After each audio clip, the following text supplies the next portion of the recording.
next session of experience sharing.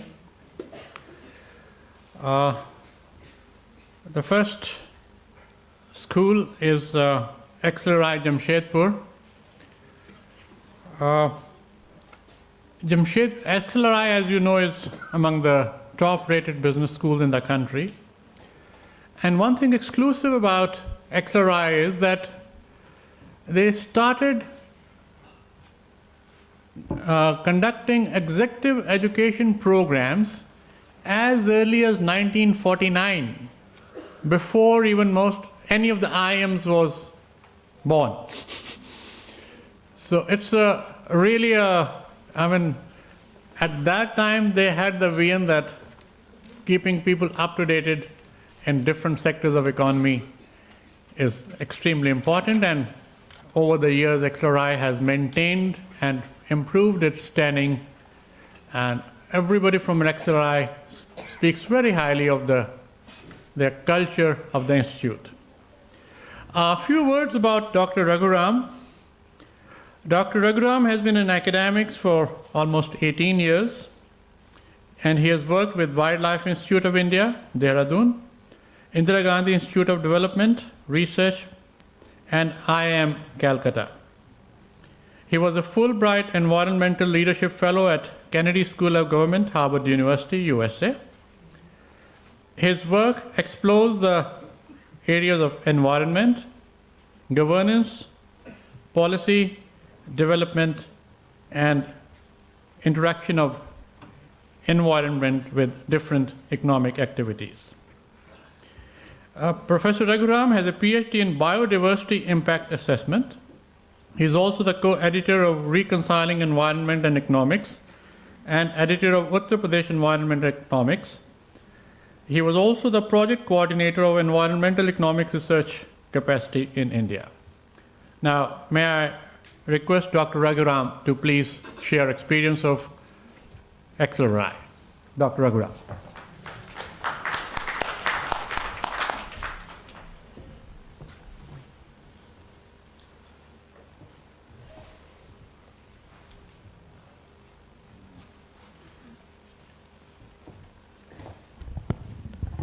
Thank you very much.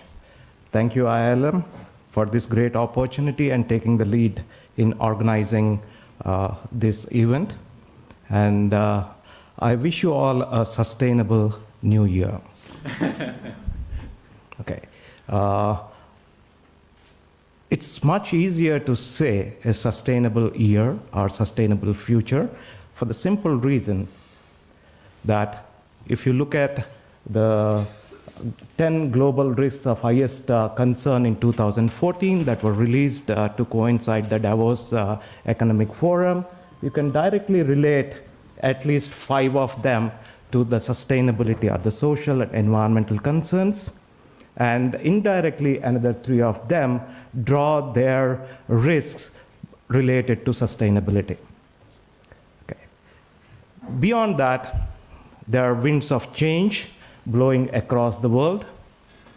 If you look at global sustainable development goals are likely to be adopted in 2015, and a new climate change protocol to replace the redundant Kyoto is expected to come up in 2015.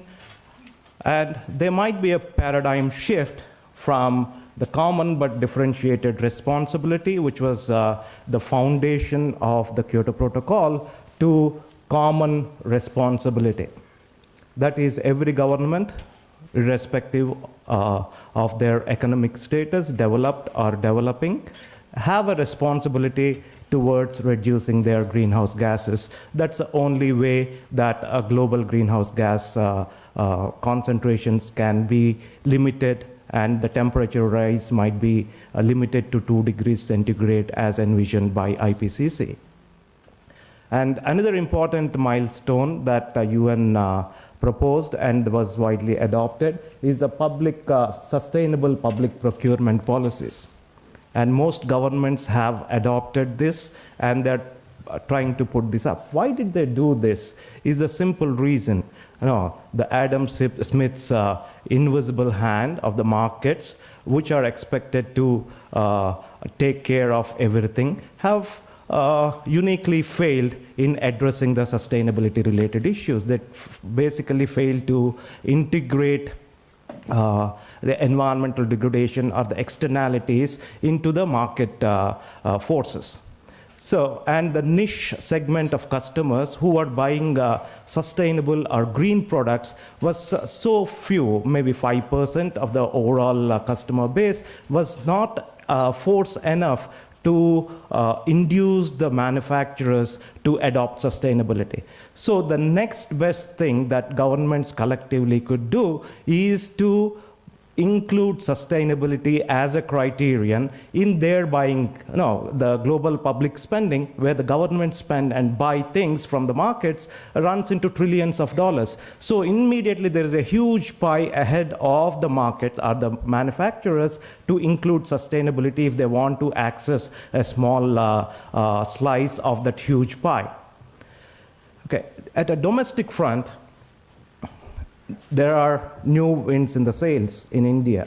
Prime Minister's August 15th speech talks about come, make in India, zero defect, zero effect, which not directly referring to sustainability is actually talking about sustainability. Zero defect is resource efficiencies, and zero effect is on the environment and on the society. But while the government is trying everything to bring about come make in India happen, by rationalization of environmental laws, where we have a draft of TSR Subramaniam Committee report, where pollution monitoring or environmental monitoring, which was earlier being done by the state and the central pollution control boards, will no more be done by them, and there will be utmost good faith. That means every company will voluntarily has to comply with all the environmental regulations on their own, only penalties if they are found to be violating, instead of a continuous monitoring system by the institutions in India. Okay. When we do not have utmost good faith in a more regulated, more closely monitored institutions or issues like taxes or corporate taxes, what will happen if we have utmost good faith in environmental monitoring, where compliance is at the most is limited to the top 20 companies or so? So will these kinds of policies lead to the right kind of outcomes is the question. And the presidential ordinance on land acquisition, resettlement, rehabilitation, which came out on the 1st of January 2015. All this will have profound implications on how businesses will be managed in the next coming years. Okay, going beyond, why I give this preamble to set the stage for the main topic of my presentation, where I'll be talking about trying to address the issue of a teacher's challenge of addressing or introducing a concept of sustainability to management students. Sustainability often is multi-hued, multi-layered, interdisciplinary concept. Okay, and depending upon which stream or how we view sustainability, individuals draw different inferences, like the elephant and the blind man story. And there is huge uncertainty associated with sustainability, which brings about tears in the eyes. Okay, because we don't know what it is, how complex it is, and are tears good? At least they cleanse the eyes, at least they provide a vision to have a better sight. Beyond that, sustainability is an inter and intra-generational issue.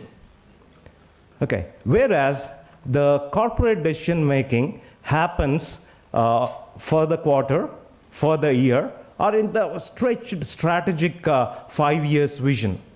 So when we are talking about 100 years down the line or 1,000 years down the line, and when we do not have modeling capabilities to visualize the impacts our actions of today, 100 years down the line, it becomes immediately a challenge to convince students that, no, please adopt sustainability or integrate sustainable thinking into your decision making. Immediately the students will come up and ask, no, where is the cause and effect relationship? Where the cause and relation effects happen over a long period of time.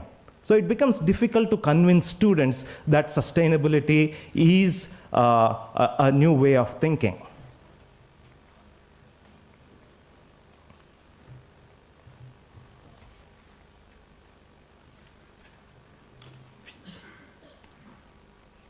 Yeah. And sustainability questions the very foundations of Friedmanian or the profit maximization or the shareholder value creation paradigm that the most businesses operate in. Sustainability asks very difficult questions about the externalities, and are externalities being integrated into decision-making process, and in turn, the very purpose of management education. Most students, when they enter into business or management institutions, the most courses, other mainstream management courses, teach them all about profit maximization. When one course questions the very foundations of that and says that you can still make profits, but in the long run, please do not ask questions about your internal rate of return or return on your investments in the short term. There is a kind of a dilemma in the students' minds where the industry is not ready to accept these kinds of ideas, and this professor or this teacher is asking me to integrate these concerns into my decision making. It puts conflicting interests, or there are some tensions that rise between the teacher and the student. And the social and environmental issues, whether we like them or not, have emerged as business risk. Handling one of them is difficult, but if the companies have to handle two of these risks together, if they are not handled properly, ultimately the company may perish. And corporates are extremely intelligent. If they see a risk perception, immediately there will be a response. There is a small speck of a bird somewhere there, which is a predatory bird, and this group of sterlings have formed a natural formation to thwart that external threat. That is how the corporates respond.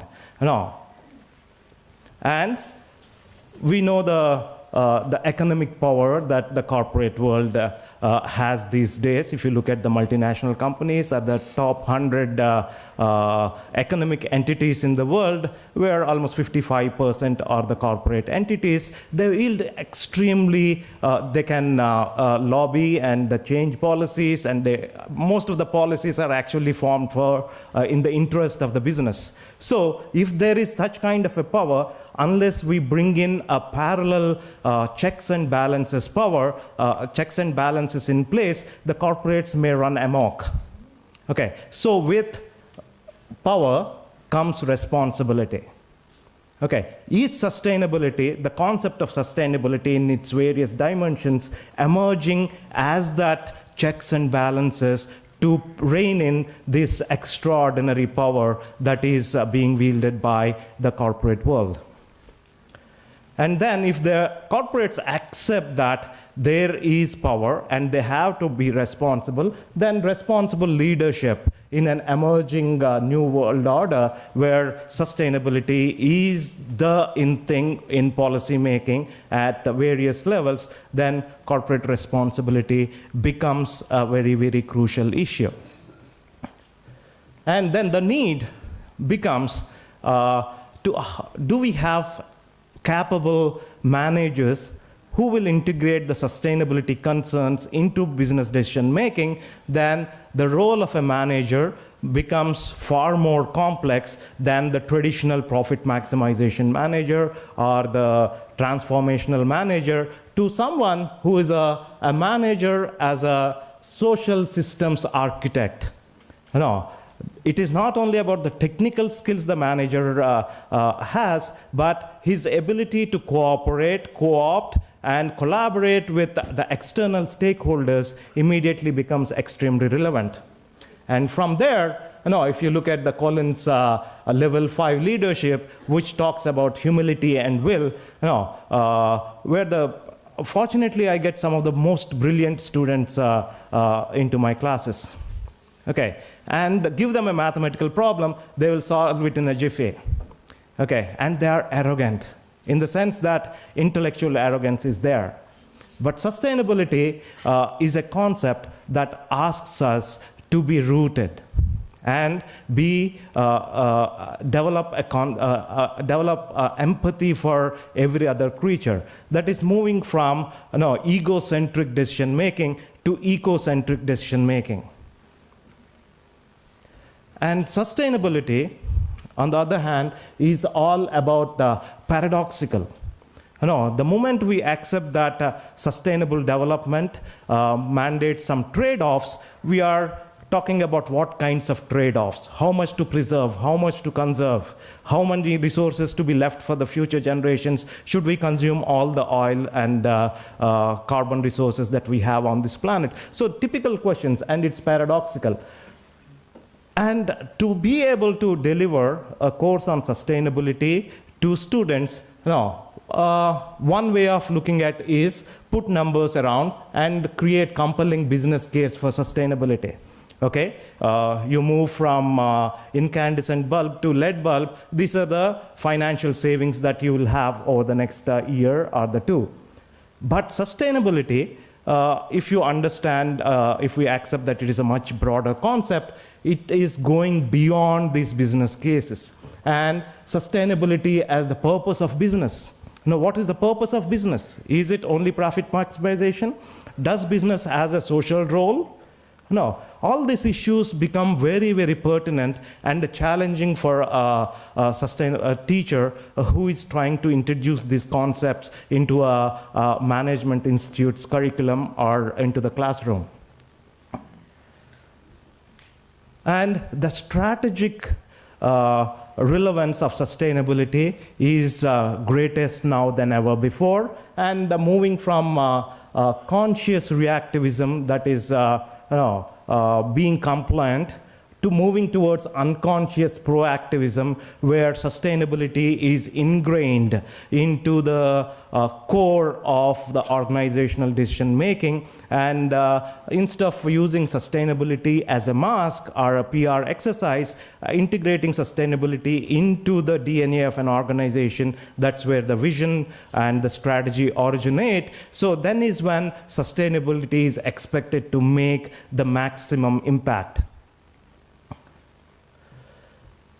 So sustainability has the potential, if viewed in the right way and taught in the right way, to influence students to understand the wider dynamics and the opportunities that sustainable thinking provides them in cost reduction, risk avoidance, revenue generation, and most importantly, what is increasingly becoming very, very pertinent and important for companies, the social consent to operate.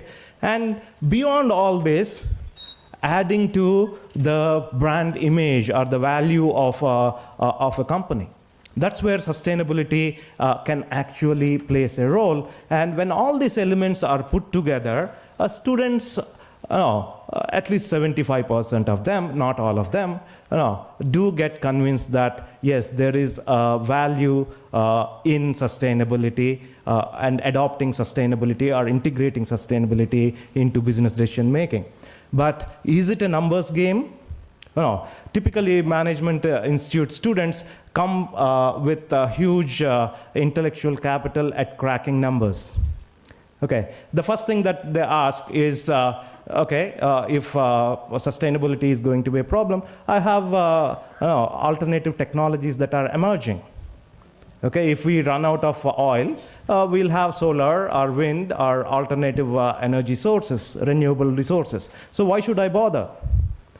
But when we talk about the concept of Hubbard's peak oil, and oil is not only providing energy, but it's also providing plastics to tar, and we don't have alternative to those materials. So the whole economy has to reinvent itself if we have to adopt sustainability. So all these things make sustainable education, it's a challenge as well as a complex interrelations between the students and faculty, and most of these tensions between the faculty and the students can be resolved only when the faculty itself has a very broad understanding of what sustainability is and how it needs to be addressed in the broadest sense. And for example, if you are talking about, it is not the problem of sustainability is a new concept, and accounting or finance students will ask, how do we integrate sustainability into them? It is the finance and accounting framework that have to evolve rather than sustainability adapting to finance and accounting. The finance, and for example, now we have what is called as environmental and profit loss accounts. First one was published by the Puma. The next one was by AxoNable, where they have actually put a monetary value on the environmental impacts their actions lead to across their supply chains. Okay, so it is evolution of the accounting and other managerial sciences to adopt sustainability rather than sustainability adopting to the mainstream management courses. And in summary, the challenge for a teacher and most of the institutions is buy-in from the institutional leadership. They should see a value of integrating sustainability into their curriculum, and traditional silos-based approach in most management institutions versus systems thinking, and finding competent faculty to teach and deliver sustainability is a huge challenge. We are only now getting the right kind of faculty, and engaging pedagogy. Sustainability can be extremely a boring subject unless we make it through innovative pedagogical practices, make it relevant and interesting for the students. And student buy-in, as I said, they have come with a mindset of profit maximization and their responsibility towards driving the profits of the organization that they work for from into a sustainable thinking. And corporates also need to send the right signals by, how many corporates actually ask even a single sustainability related question when they come for campus placements? Hardly any. That doesn't mean that management institutions shouldn't introduce sustainability. Sustainability as of now is being introduced as one course in a wider basket, and the companies come to recruit those with the wider basket, not looking exclusively at sustainability. But there will be a time in the future, and in the very near future, I'm very sure, where companies will actually seek sustainability-enabled students. That's what my hope is. Thank you very much.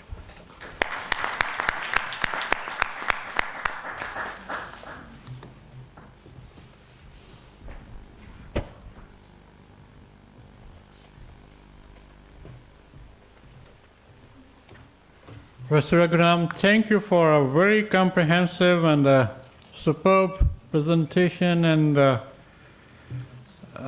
thought-provoking ideas related to sustainability and sharing awareness and sharing knowledge of sustainability with students. Thank you, sir. It was really superb presentation. Now I would request Dr. Garm Gopal. Dr. Gopal is Professor of Operations at Elmhurst College, Illinois, USA. He is a Theophil Mueller and Oates Chair and a Fulbright Scholar in Department of Business. Dr. Gopal did his BTech from Indian Institute of Technology, Madras, and after that MS and PhD from Northwestern University, Winston, Chicago. He has been in industry for 17 years and provided strategic expertise in marketing, research and development to telecommunication and supply management, supply chain management sectors. He has also been a visiting professor at IIT Madras, at Mayo Institute of Technology in Ireland. He's very strongly committed to training managers who seek and work towards balanced growth across all aspects of triple bottom line. Dr. Gopal.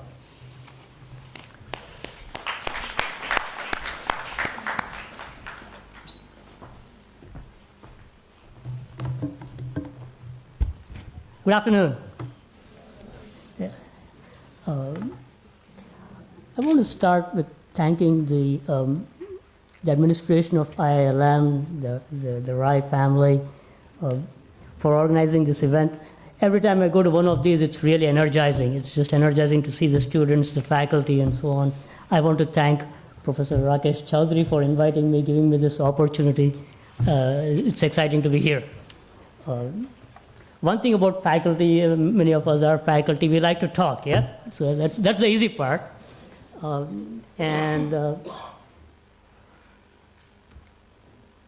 So what I want to start out with is, Raghuram was talking about corporates, and we always think of corporates as, depending on your view, this really kind, gentle animal that gives us a job, or this evil Goliath that's crushing everything in its sight. You have these images of corporates, but corporate is a legal entity. All of you who are students here studying business, you'll end up being managers, so you are the corporates, yeah? You will be making decisions. And the way we think about education is interesting. So you are sitting in a classroom, you expect your professor to teach you some things, but also to be entertained. Yeah, we are entertainers, is it? Yeah, it's not just education, it's entertainment. You're busy with other things in your lives. But what you learn in the classroom, you might remember 10% of it, that's pretty good. But go from there, you might apply 10% of what you remember that you have learned in your work life. And then by the time you come home, you are too tired, yeah? So my whole talk today is based on the premise that it's the same person. You are the person who is in the classroom. You are the person who then goes to work, who makes these kind or evil decisions with the corporates. Yeah, pick your choice. Then you come home and you're in your living room. So my whole story is about the person's journey from the classroom to the living room, and then, of course, with your children and so on. So it's more or less an integrative look at education. So it's not just what you learn in the classroom or what you do in an internship, but overall, what is the experience? And I want to start out with I just flew in yesterday from Zurich. It was a long flight. I thought this morning I would go out for a run. So I went to the Lodi Gardens early in the morning. I couldn't even see beyond 3 feet. Part of it is, of course, due to atmospheric conditions. Part of it is due to pollution, of course. You have the readings. So all of us, you could be working for, doesn't matter which company, TCS, Mahindra, but then you go home, and if you're like me, you want to go out in the morning for a run or a walk, you are seeing the consequences of some of the decisions you have made. So it's very close, yeah? So that's kind of the background, and I'm going to talk a little bit at a micro level compared to some of the macro pictures Raghuram was talking, so you'll get a slightly different flavor of things. I'll skip that part. A little background about my college, Elmhurst College. It's fairly old, started in 1871 by German immigrants. And one of our first presidents, Mr. H. Richard Niebuhr, is considered to be a very famous theologian. So a lot of our values come from some of his writings, a famous theologian. Where are we? We are located just outside of Chicago. That's the eastern seaboard, straight out west from New York.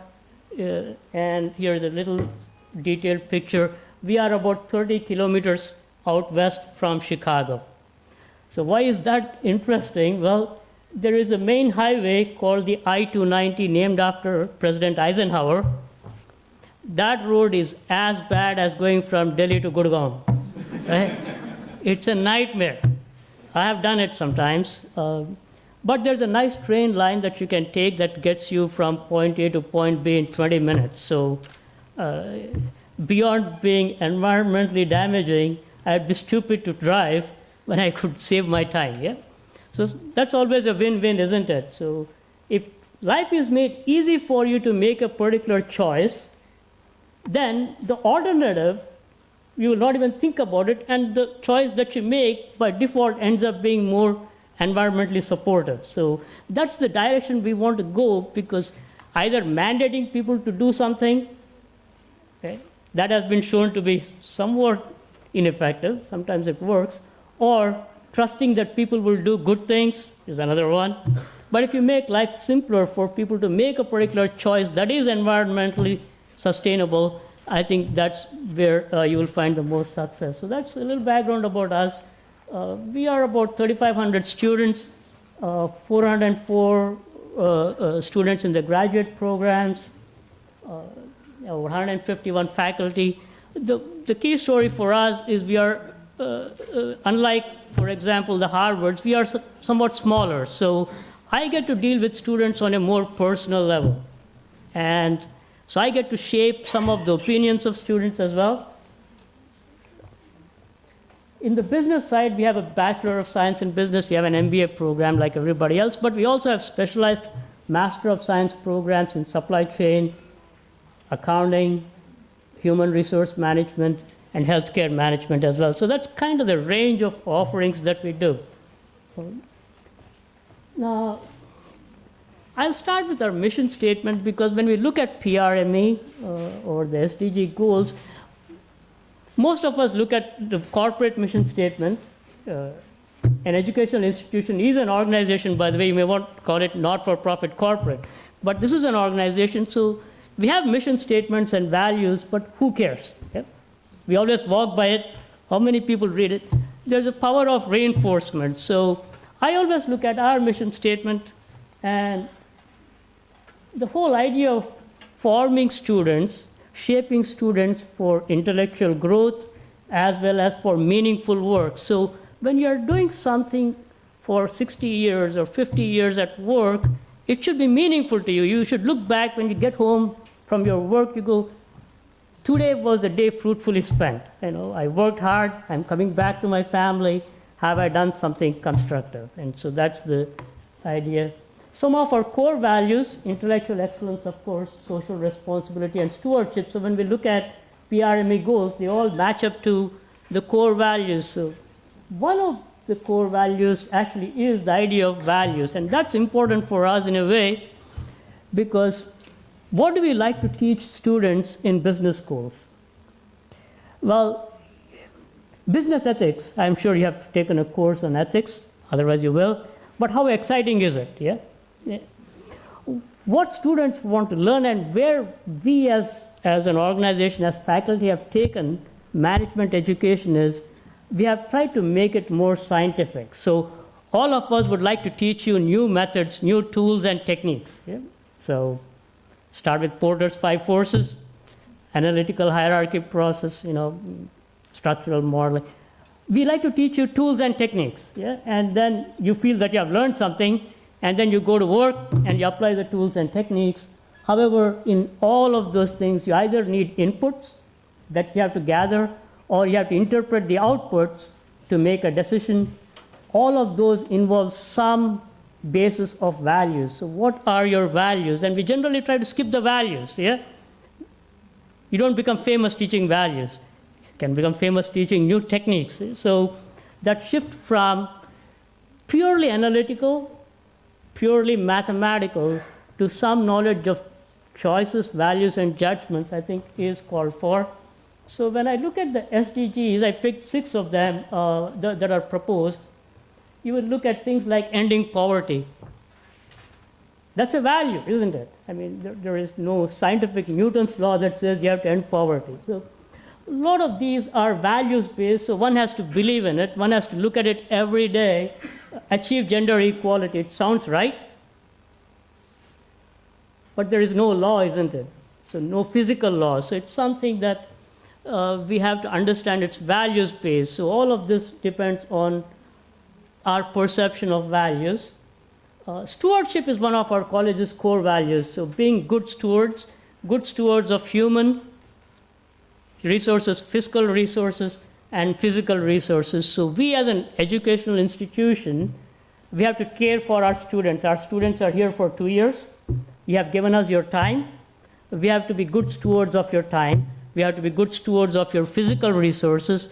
We have to be good stewards of the fiscal resources that we have. So that is where my interest in sustainability comes in.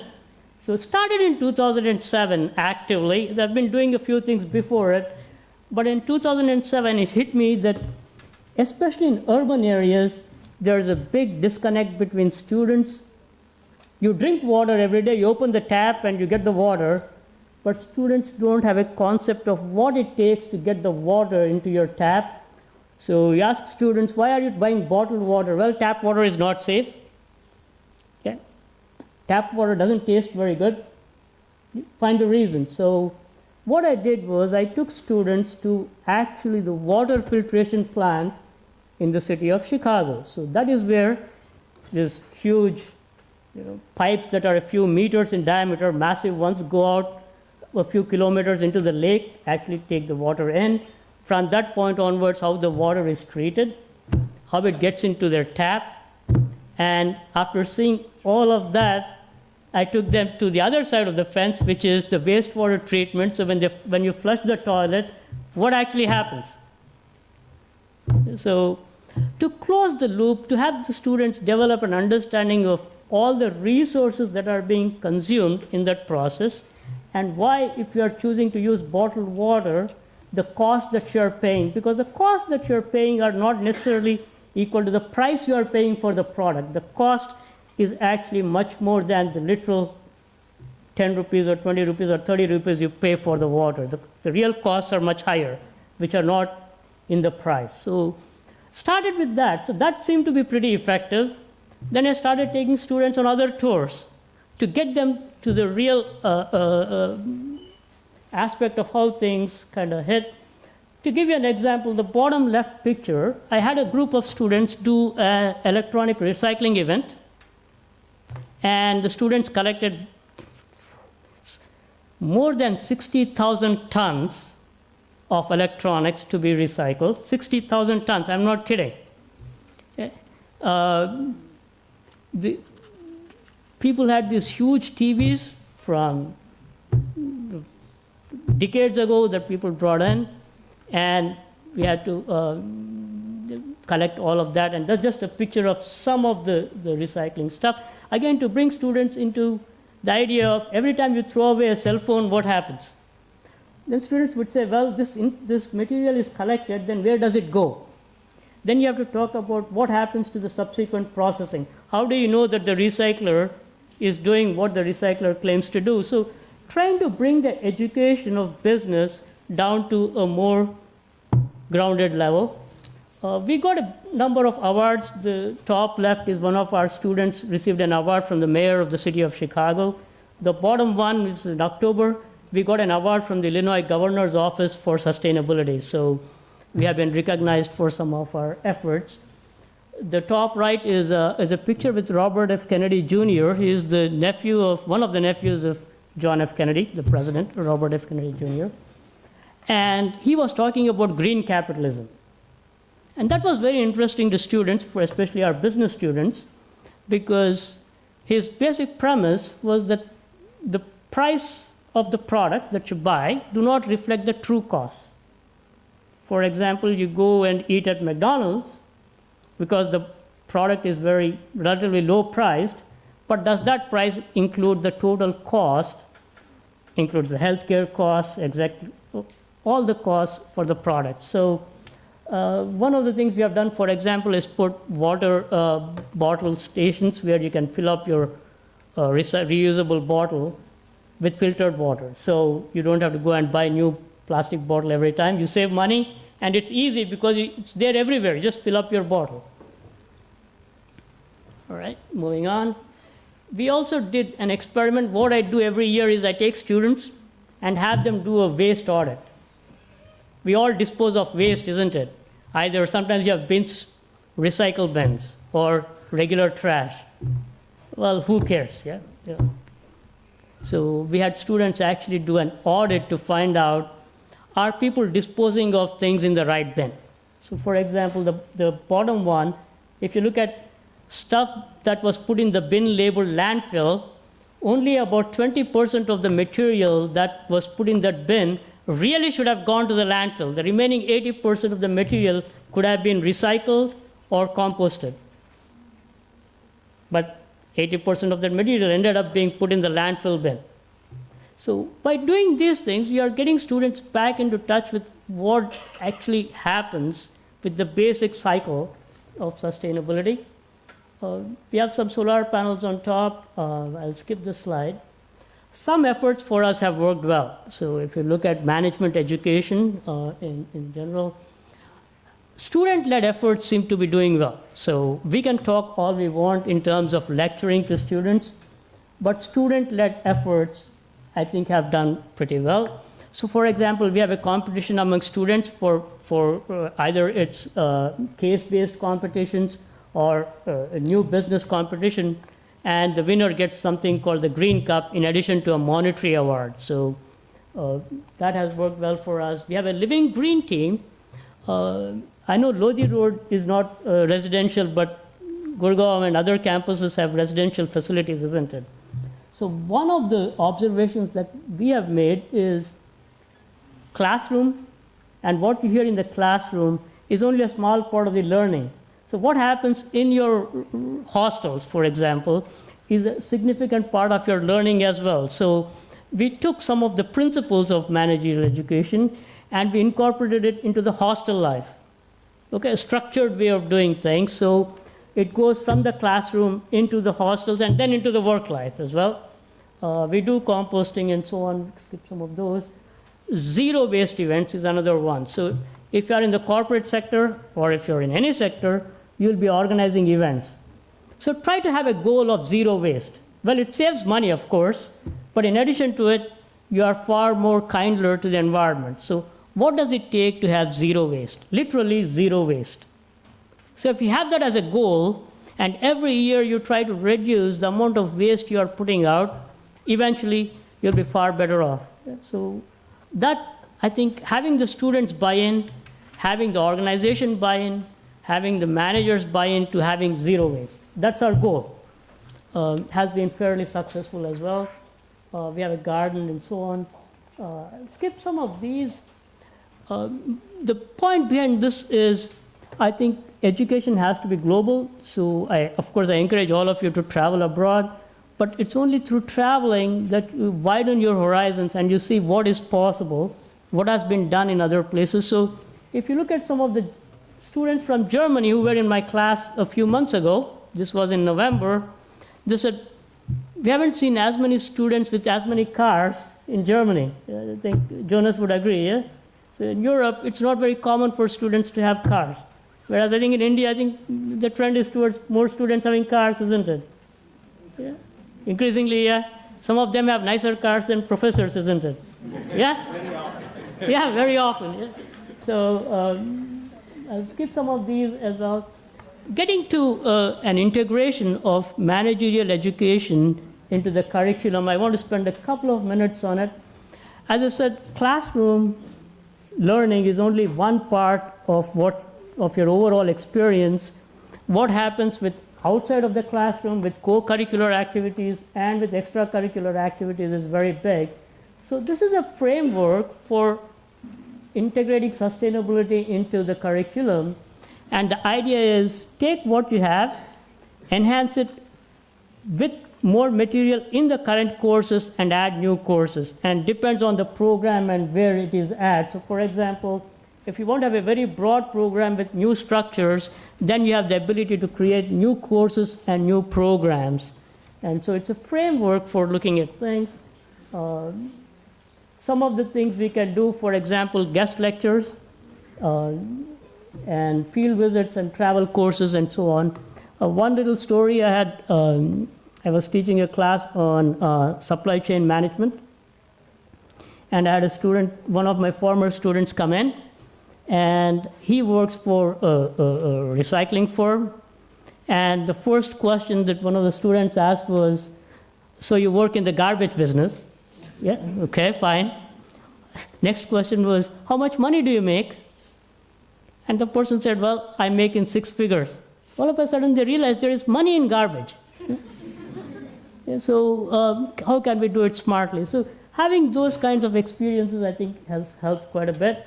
To wind up with this, I'm going to be teaching a new course this fall on sustainable business management based on the triple bottom line.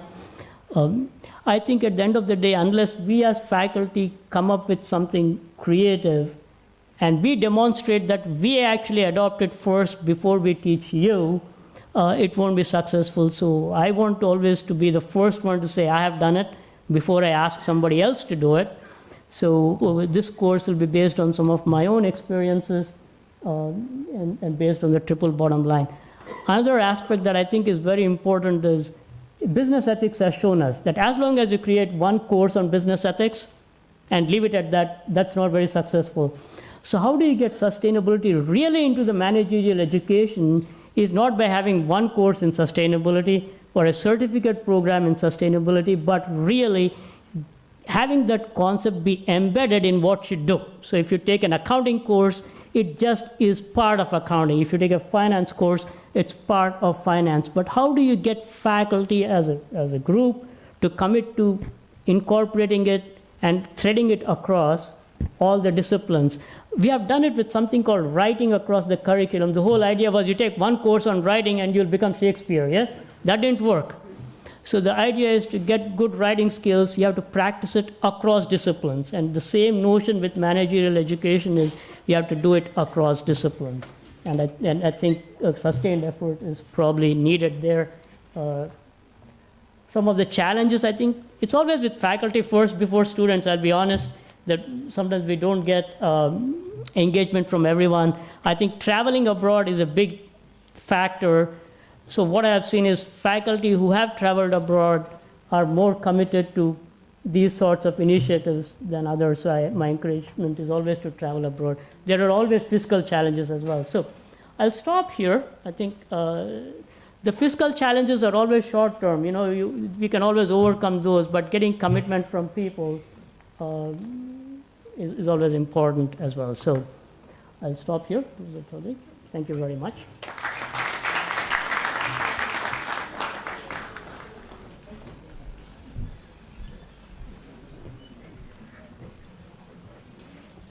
Thank you, Dr. Gopal, for sharing with us worked in your institute and what are the key challenges that are being faced. Now I would request Dr. Radha Sharma to share her experiences with both at Leipzig Graduate School of Management and at Management Development Institute, Gurgaon. She is presently the ICCR Chair of Corporate Responsibility and Governance. She has done her master's and doctorate in psychology from Banaras Hindu University, Varanasi, India. And just as a matter of fact, till a few days ago, she was a visiting professor at Graduate School of Management, Leipzig. Apart from that, she has also taught at ESP, European Business School, Torino, Italy. She has also been a visiting professor to Schloss Restauration, I don't know whether I pronounce it correctly, and also at Ostrich-Winkel, Germany in 2008. Dr. Radha Sharma, please.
Mr. Jonas Hartel, my professional colleagues, ladies and gentlemen.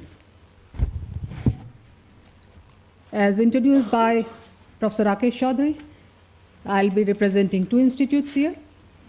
The focus of my presentation would be on CSR and sustainability. At the outset, I would like to congratulate IILM for taking initiative in introducing PRME principles in management education in India. I would like to introduce the institutions and my experience of introducing CSR with support from various organizations. First, I would like to introduce my current institute, which is MDI Gurgaon. Though a couple of you would know about it, I would still like to introduce it for the benefit of those who are not familiar with it. It was established in 1973 by Industrial Financial Corporation of India. It's an autonomous institute. It's a residential institute. This is the first institute which has had international accreditation, and currently it has got 3 accreditations by AMBA, SEQUIS, and NBA. It's an integrated business school which is engaged in teaching, research, management development, and consulting. It offers a variety of programs, 2 doctoral programs, 1 full-time doctoral program, 1 executive doctoral program. The other 7 programs include 3 MBA level programs, 1 in general management, 1 niche program in human resource management, and the other one in international management, which it has been offering as joint degree program with ESCP Europe.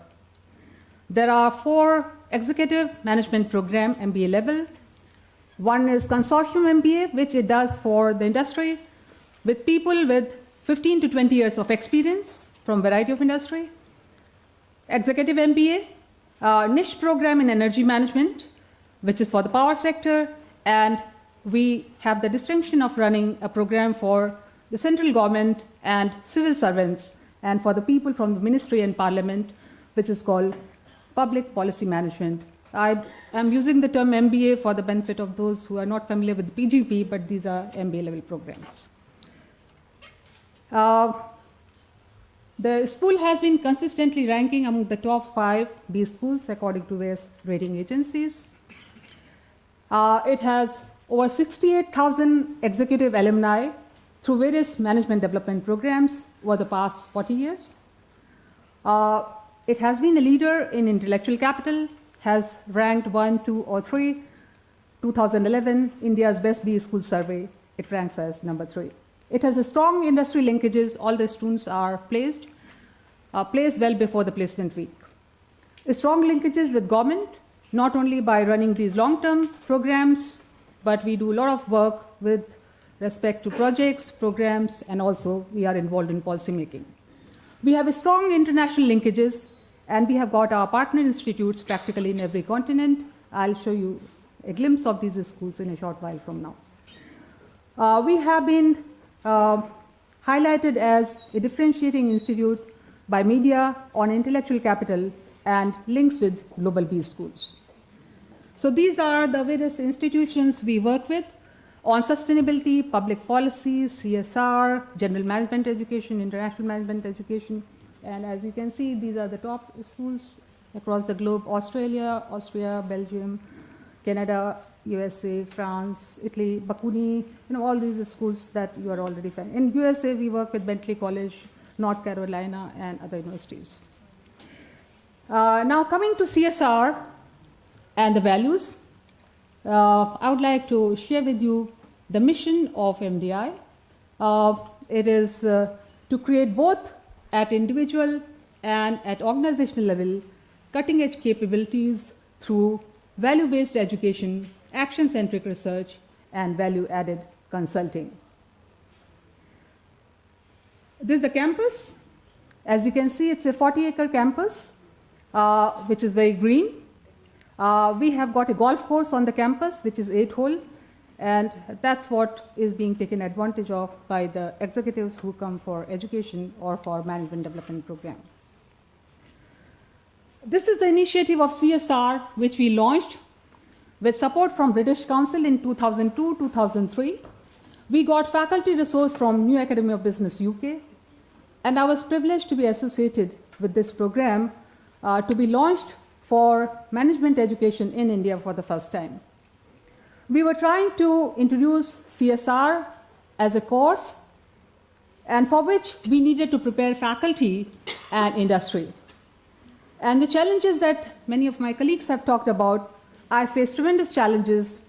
Academia won't look at it because it didn't see any business value in it.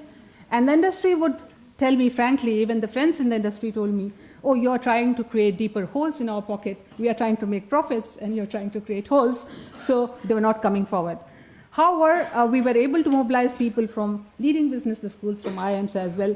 And all these schools who participated in this program, they are running CSR programs in a big way in their institutions. So it was a 4-year initiative. We started with the video conference and then online program, workshop, projects. Then we had video conferencing with the chair of Amnesty International, Mr. Chris Marston. As you can see, 2002, 2003, luckily I had the brochure with me. This will give you how old and how entrenched we were in this. And then we introduced this with our students. We did survey of students in 2002 to find out how they feel about introduction of CSR in their curriculum. And we got variable responses. The full-time students, they said, if we get weightage for this in our placement, we'll accept it. And the executives, executive MBA students, they said that, well, if our industry, if our company cares for it in our promotion, then definitely we'll go for it. But definitely this improves brand image, and we would suggest that you take up with industry and do this. So we have had series of meetings with Confederation of Indian Industry, and a lot of work was done. And finally, they came up with recommendations, and we developed the curriculum, and we introduced. So this has been our journey. A Center for Corporate Governance was established at MDI. We got grant from UNDP to develop case studies because the biggest challenge was what to teach and how to teach. So the content was not there, the material was not there, and a couple of our colleagues who were interested in the subject, we spent about 2 years involving academia and industry across the country who contributed case studies, and these were published in a book form, which are being used not by our institute but by other institutes as well. The faculty upgraded their qualifications. I myself got 2 certifications in CSR, one by British Council and New Academy of Business, another one from World Bank Institute, and there were many other colleagues of ours who did different courses to upgrade ourselves before we pass on the knowledge to our students, because they'll say, who are you and what are you talking about? Do you know what you are talking about? So because CSR had a lot of misconceptions, as you would know. It was considered as philanthropy, but it was not philanthropy. There were variations in Europe and US and in India, and therefore one needed to know what exactly it was and what we were talking about. Otherwise, everybody thought that they were doing charity and they were doing philanthropy and they were doing CSR, and that's what is the prevalent thought, across institutions and across organizations.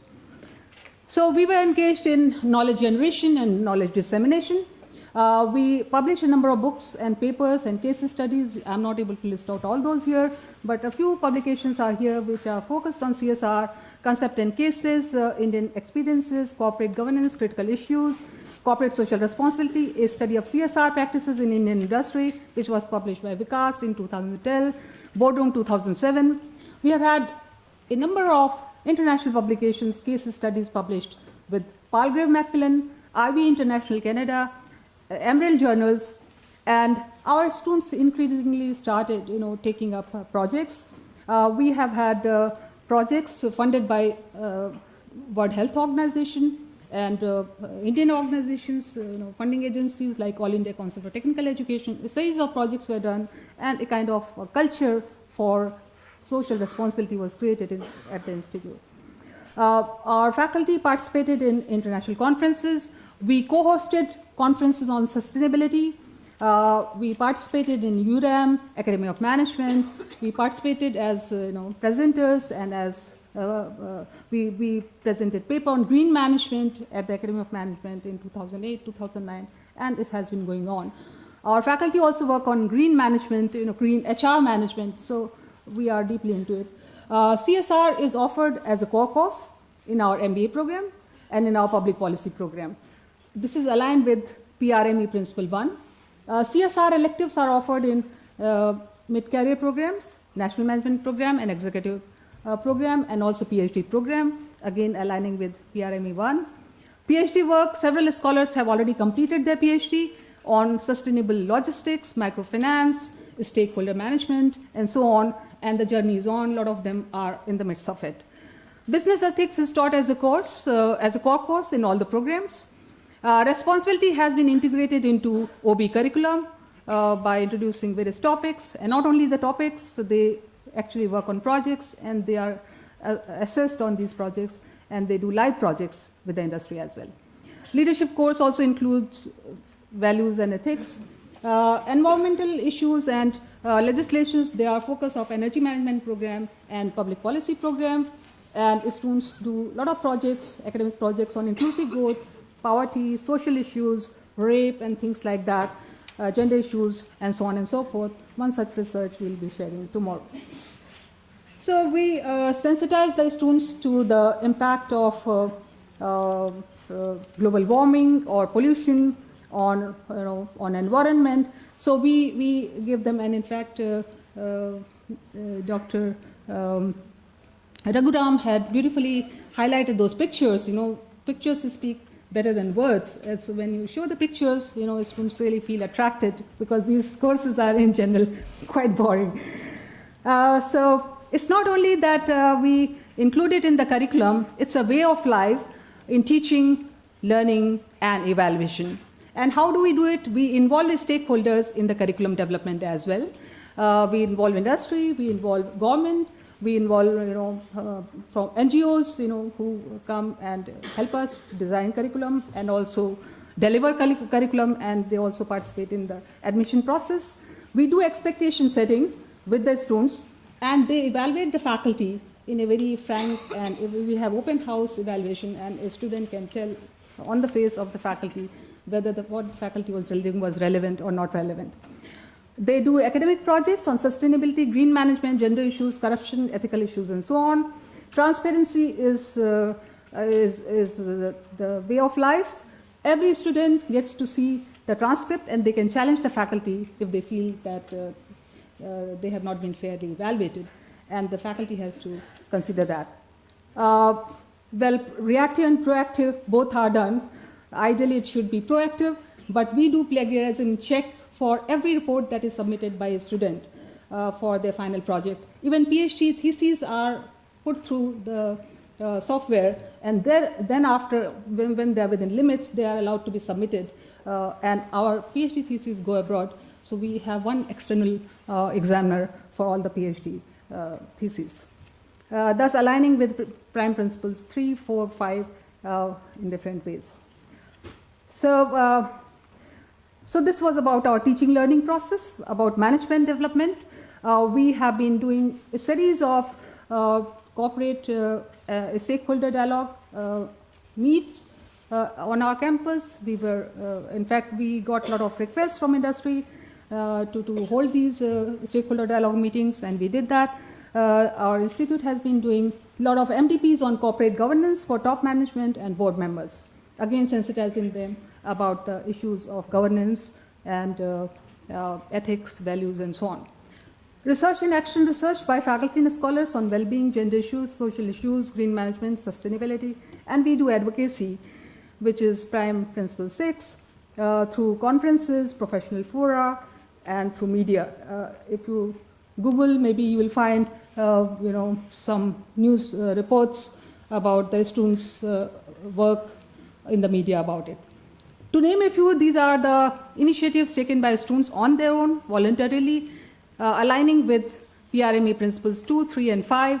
They organize blood donation camps almost regularly in collaboration with hospitals and doctors for thalassemia patients. They themselves give blood, and they encourage others to do that. because thalassemia is a disorder where, yes, so the hemoglobin level goes down. They raise funds for physically mentally challenged by selling cards during Diwali and Christmas. They provide education to construction workers, children who are on the campus, and so on and so forth, which is say no to crackers. We used to have a lot of fireworks on the campus during Diwali, but that has been curtailed. In fact, it has become zero because they say no to crackers, so they demonstrate what they say. So they have brought corporate closer to society by these initiatives. I'll take 2 minutes because I'm talking about two institutions. So HL, Leipzig Graduate School of Management. This was established in 1898. It's ACSB Equine accredited in school, and it has got these global rankings. In 2014, 11, 13, 9, 2012, 11, and it's one of the leading business schools of Europe and worldwide, and also of Germany. And these are the MBA rankings in Financial Times, 9 worldwide in master's program, 28 worldwide, different programs, different ratings, and so on and so forth. Now, sustainability at HSL is something very interesting. The time will not permit, so I would like to share just one recent initiative which they have taken. They have integrated sustainability as part of their mission statement, which says we educate responsible business leaders through outstanding teaching, research, and practice. They have got a lot of centers for research, and each center has got sustainability inbuilt into it. For example, sustainable marketing and sustainable supply chain management, or logistics, and so on and so forth. So sustainability is the underlying theme, and it's very much embedded into their research and also teaching. They monitor sustainability on campus through a variety of activities. They identify activities, they monitor them, they see the impact of these activities, and then they again take a fresh list of activities. And whatever is resourced at the institute, in the canteen even, for example, they resource from trade fair, organizations. For example, coffee that is sold, or chocolates that are sold in the campus, or even merchandise. They all get it through the fair, trade fair practices, and they do that in the normal way. Now, this initiative, which was very fascinating, taken by HHLE students, what they did was, Christmas was around the corner, and students came up with an initiative for sending gifts to children of one particular school in Guatemala. Why this particular school? Because the children in this school didn't have parents. Guatemala was having ethnic conflicts, and 1 lakh people were killed and they had died. So these children were actually orphans. And they didn't have shoes, so in Germany they cannot imagine people without shoes, so they thought shoe would be a good gift. But then they approached Nike and they got shoe boxes. So Nike gave shoe boxes, and they put up notice on the board that people can donate whatever they feel, worth up to 10 euros, and they had the Christmas tree at the entrance of the institute. You can see the Christmas tree with these decorations. And along with the decorations, you will find pink and blue slips. So the pink slips would have names of girls, their particulars, name and age, and the blue slips had names of boys and their age. You could choose the child you would like to support or you would like to send a gift to. So people chose, depending on the age or whatever profile, and they put it up on the board, as you can see. So there were 2 slips, 1 slip they carried with them, just as a reminder, 1 slip they stuck on the board. Then they all bought gift, or they had some gift and they collected at one place on Thanksgiving Day, that was 27th of November. And all of us, we packed the gifts, very nicely wrapped and beautifully this thing, and some people had given soft toys, and these were all put in the box, and then these were sent through the customs. So the initiative was titled as Business Students Without Borders. And this was done in collaboration with our International Relations Department to give back to people who are less fortunate. So they got this gift on the Christmas day, and this is what they had put up on the notice board. These are the children that we supported, and it was a wonderful experience. I participated. I wanted to, in fact, you could support more than one child, and I was tempted to support 2 children. And there were many, in fact, there were more people willing to support, and there were less children. There were 209 children only in that school, Guatemala. So we were very happy. So what Gandhi says that you must be the change you wish to see in the world. So they demonstrated that they were actually doing, what they expect others to do. So this has been our experience and our journey. And I have just shared the challenges and also some of the advantages that we felt by doing this. Thank you very much for the opportunity.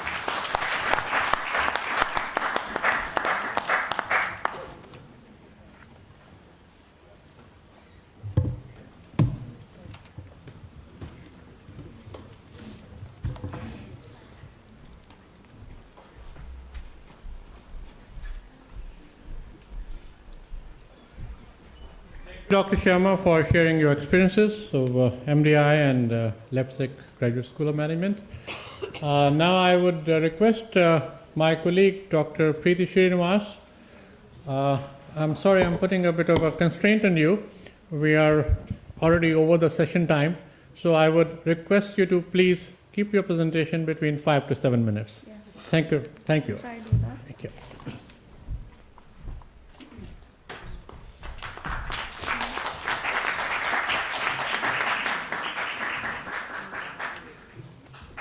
Thank you, sir. Good afternoon, everybody, and a very warm welcome to the ILM Institute for Higher Education once again. Like sir has already said, established in 1993, our institute offers programs at undergraduate and the graduate level with curriculum benchmarked against the best in the world. We have campuses in 3 locations across the National Capital Region of Delhi. We have about 1,500 students and over 100 faculty members working with us. And ILM became a signatory of PRME in 2008 and has been actively engaged in implementing the initiatives and the framework of PRME since then.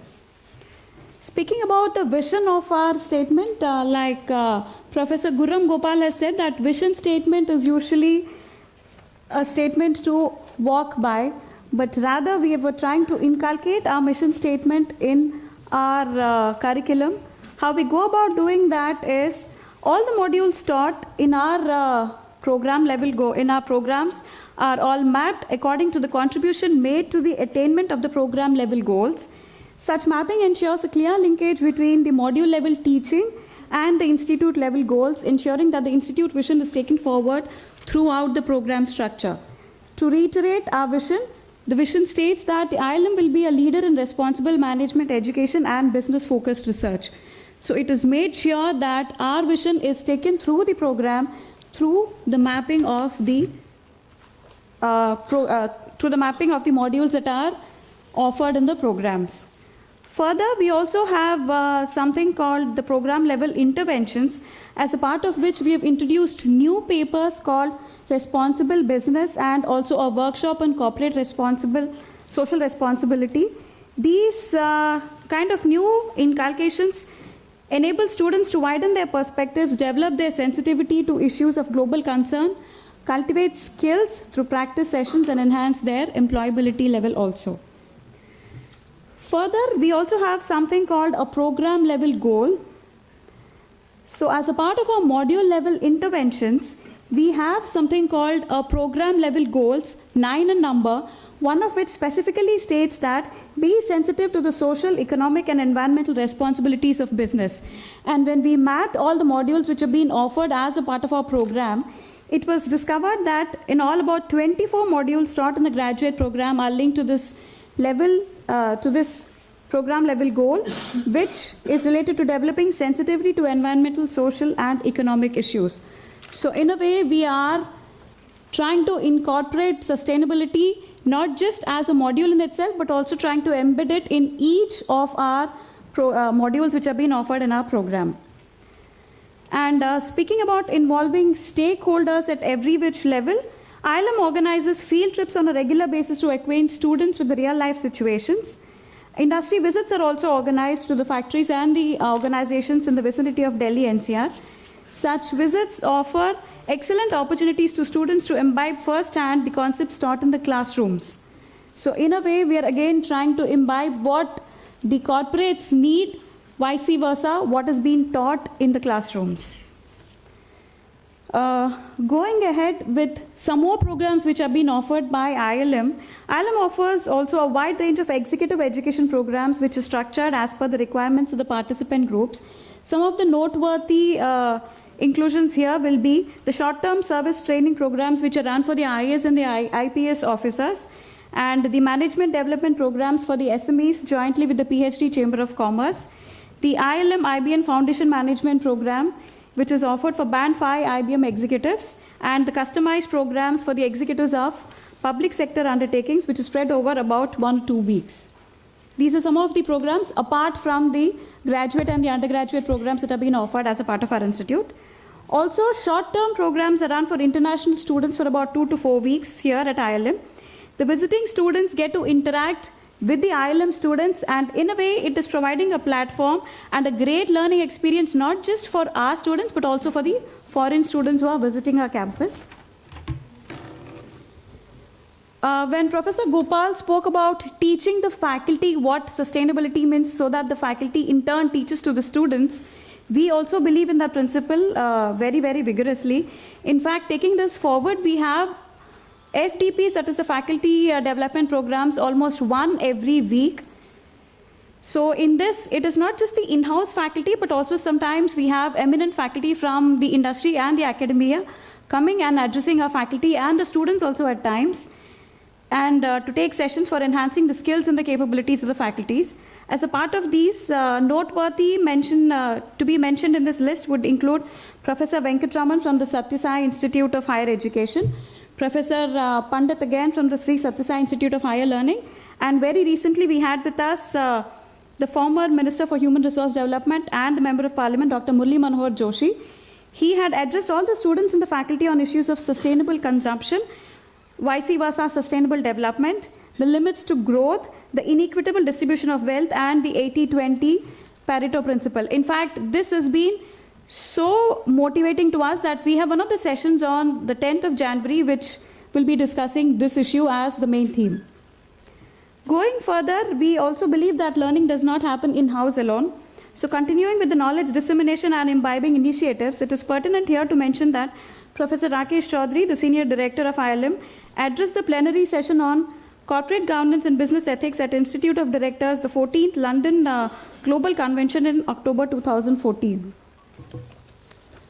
Speaking about the research initiatives that are taken up at ILM, knowledge creation, assimilation and dissemination are the key research objectives at ILM, and research and publication at ILM always focus on integration of research into teaching and learning process.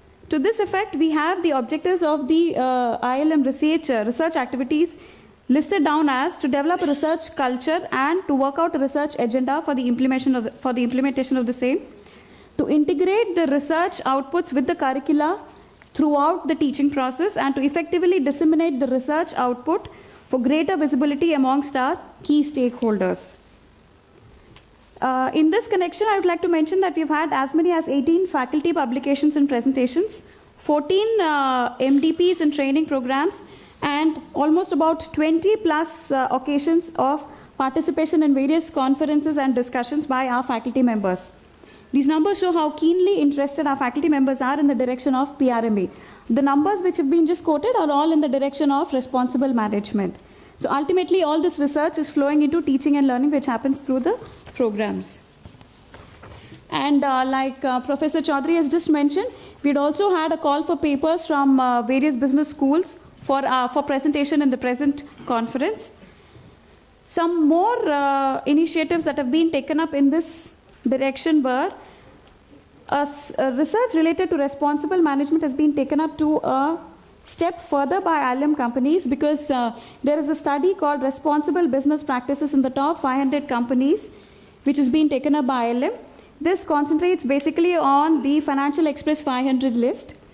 The key objective of the study is to understand the responsible business practices among the top Indian organizations with respect to the national voluntary guidelines and the other international best practices followed based on the UN Global Compact principles and the OECD guidelines.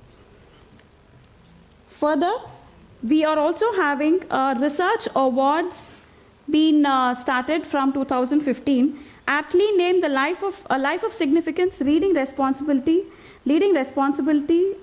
Way Forward for a Sustainable and Inclusive World. The main aim of these research program is to spread the need for responsible and compassionate humans for a better, sustainable, and an inclusive world. Encouraging the students for creation of new learning material for social awareness among the students in business schools. These are some of the main aims of the research award program that we will be taking up this year.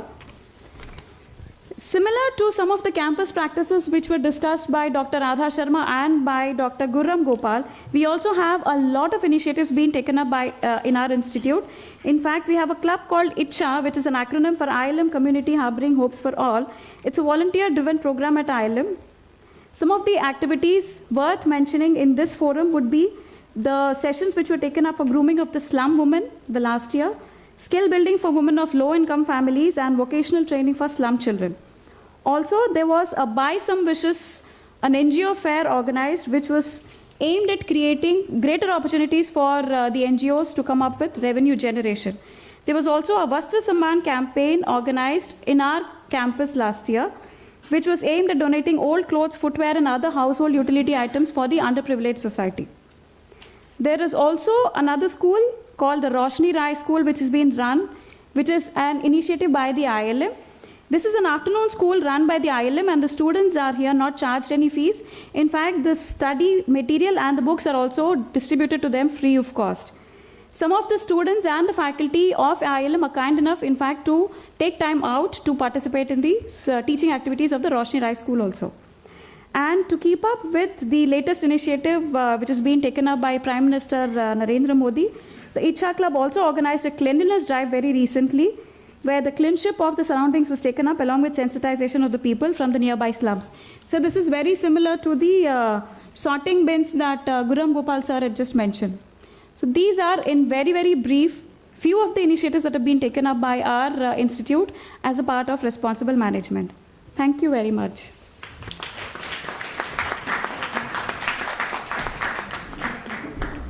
Thank you, Dr. Srinivasan.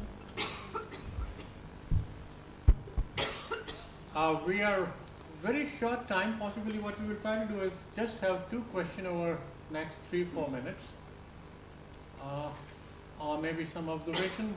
Mr. Jonas, would you like to discuss something? Highlight something? Well, let's see if somebody else from the audience, maybe we give them a few seconds. There is somebody, because we have, of course, had a wealth of information now, different perspectives, but there might have been some questions, since you didn't expect that. Maybe we do give you a few seconds to gather your thoughts. If you have any questions or comments to any of the speakers on what we have heard.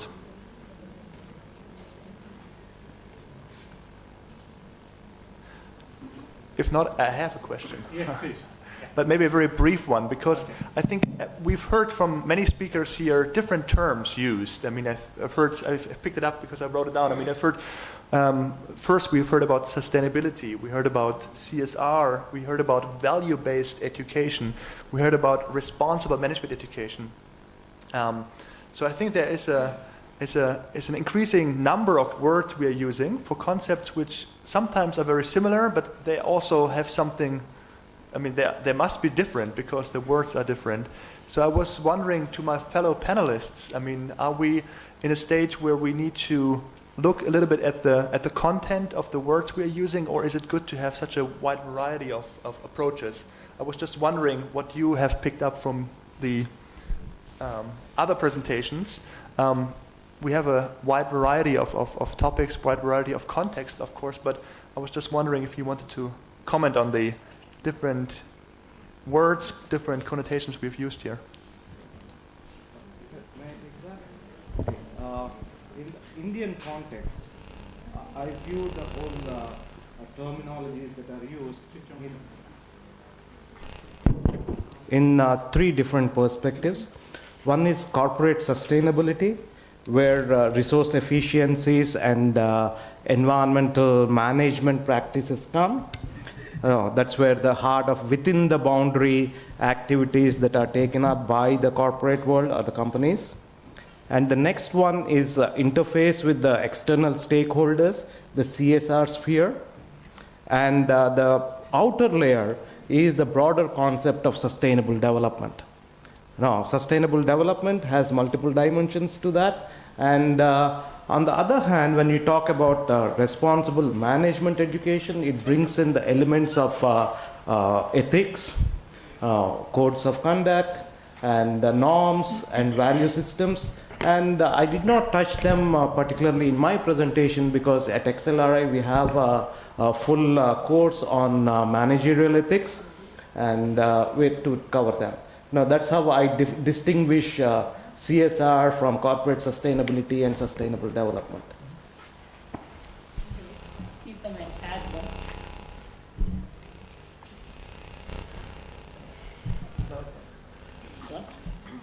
Okay. Just following up on what you said, Raghuram, I think words are very powerful, and I think each word has its own meaning and dimension to it. I think from a business education point of view, if we look at the driver for corporates, it's always about growth, and we think about corporate growth, but individual growth as well. And so I start from the growth and say sustainable growth is probably, if you start with that, then how do you achieve sustainable growth?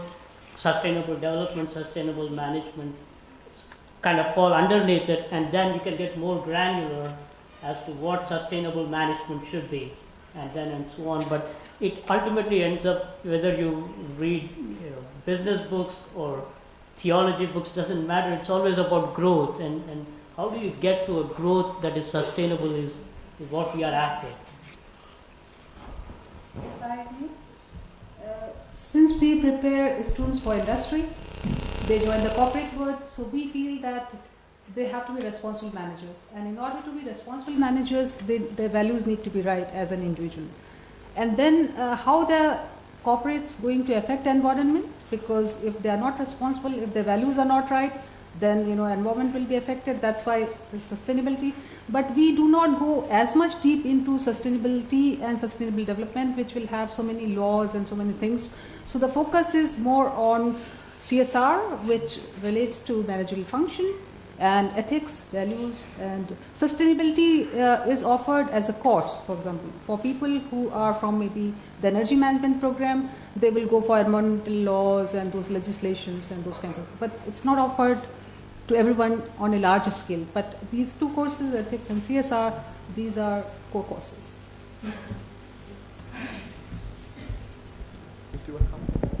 So I agree with ma'am actually, because what we can offer is just an idea about what sustainable development is as in a business school.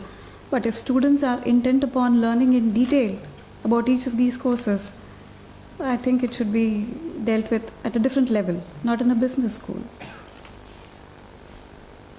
And I think another thing is you can only inculcate interest during the 2 years they spend at an institution. They learn a lot of things themselves over time. But if you provide the right framework and keep them interested, I think hopefully they will stay on track. Right, with this I would like to thank my distinguished panelists for sharing with us their expertise in different areas. And now we will have a very short 10 minutes coffee break